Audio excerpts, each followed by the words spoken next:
یہ دنیا تو ڈر کے جے ہوتے نو چھڈ جا نی رب کرے میں مر جاواں۔ لاہور کے شاہی قلعے کے قریب موتی بازار کے ایک مکان میں 10 سال کے حسین بخش کو صبح صبح 5 بجے اٹھنا لازم تھا۔ یہ وقت بہروں کے ریاض کا تھا۔ استاد نتھو خان محمد حسین کے والد تھے اور استاد بھی۔ ریاض کے معاملے میں کوئی کوتاہی کسی صورت قبول نہیں ہوتی تھی۔ 10 سال کی عمر سے صبح 5 بجے جاگنے والے حسین بخش کہتے ہیں کہ اس کے بعد کئی دہائیاں گزری، لیکن 10 سال کی عمر کا جگایا ہوا پھر میں سویا نہیں۔ اور پھر استاد بھی تو ایسا تھا جس کے بارے میں حسین بخش نے ایک بار کہا تھا کہ وہ تان مارتے تو لگتا کوٹھا گر گیا۔ 60-70 برس کی عمر میں محبت اور محنت شامل ہو تو فنکار فنکاروں کا فنکار بن جاتا ہے۔ پھر حسین بخش گلو بنا، کلاسیکی موسیقی کا وہ گائک جسے انڈیا اور پاکستان کے بڑے بڑے استادوں نے اپنا استاد مانا۔ موتی بازار سے نکل کر ان کی آواز دلیپ کمار اور لتا منگیشکر کے گھر کی مہمان بنی۔ دنیا بھر میں ان کے شاگرد ہوئے اور ہندوستان کی کلاسیکل موسیقی میں ان کا نام امر ہوا۔ موسیقی کے پٹیالہ اور شام 84 گھرانوں نے پنجاب میں بڑے بڑے گائک پیدا کیے۔ حسین بخش گلو کا تعلق بھی ان دونوں گھرانوں سے تھا۔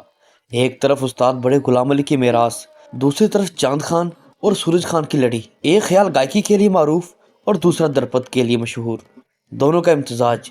پھر ہندوستان کلاسیکل، غزل، ٹھمری، کافی، فوک، ماہیا، حسین بخش نے جو گایا کمال گایا۔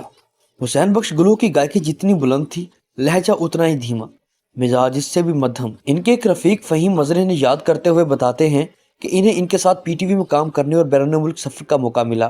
ناروے کے سفر کے دوران حسین بخش گلو نے ان سے کہا کہ یار فہیم، میں نے اتنی ریاضت کی ہے لیکن دسترس نہیں ہوتی، صبح گانے پر سانس اور ہوتی ہے اور شام کو کچھ اور۔ حسین بخش گلو نے اپنے ایک انٹرویو میں نئے گانے والوں کے لیے کہا تھا کہ سارے فلمی پنگڑے وال دوڑ دینے، اصل وال کوئی نہیں آندا، علم صورت لید آئے۔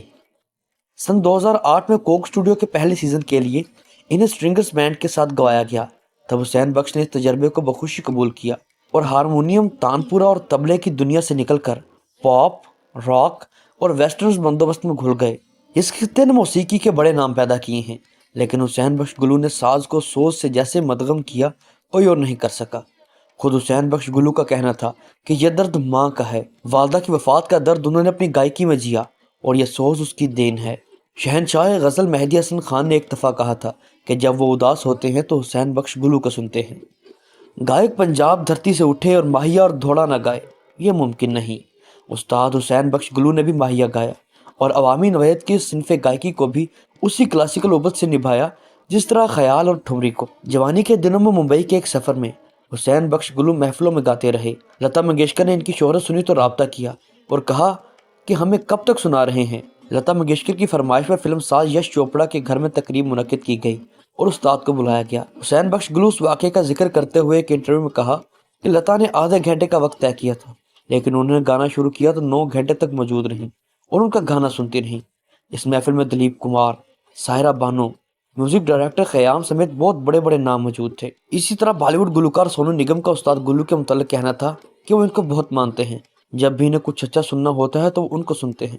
استادوں کا یہ استاد، عظیم گائک، اس دسمبر ہم سے بچھڑ گیا۔ موسیقی کا ایک خزانہ جو مٹی تلے دفن ہوا۔ انٹرنیٹ کے اس دور میں چاہیے تو تھا کہ حسین بخش گلو کے سینکڑوں گیت سننے کو دستیاب ہوتے، لیکن گنی چنی ریکارڈنگز موجود ہیں جو زیادہ تر نجی محفلوں میں گائی گئیں۔ چند ہی انٹرویوز ہیں اور وفات کی چند سطری خبریں جو کچھ چینلز اور ویب سائٹس پر نشر ہیں۔ حسین بخش گلو نے زندگی کے آخری سال لاہور کے علاقے سمن آباد میں جس خاموشی سے گزارے، اسی خاموشی سے وہاں سے چلتی ہے۔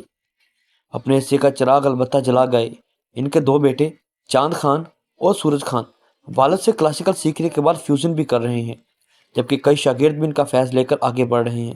لیکن کیا ان میں سے کوئی ایسا ہوگا جو ان جیسا ریاضی ہو، جو عمر کے 20-30 سال تک صرف سیکھنے پر لگا دے؟ آٹو ٹیون اور ریمکس کے زمانے میں، سوشل میڈیا کی ریلز اور سٹوریز سے دور، ٹرینڈز اور ہیش ٹیگ کی دنیا سے پرے، مگر ہیں کچھ شوقین جنہیں دسمبر کی یہ شام بے حد اداس کر گئی، جو جانتے ہیں کہ استاد حسین بخش گلو چل بسے۔ اگر آپ کو ہماری یہ ویڈیو اچھی لگی ہے تو ہمارے چینل کو لائک، شیئر اور سبسکرائب کرنا مت بھولیے گا۔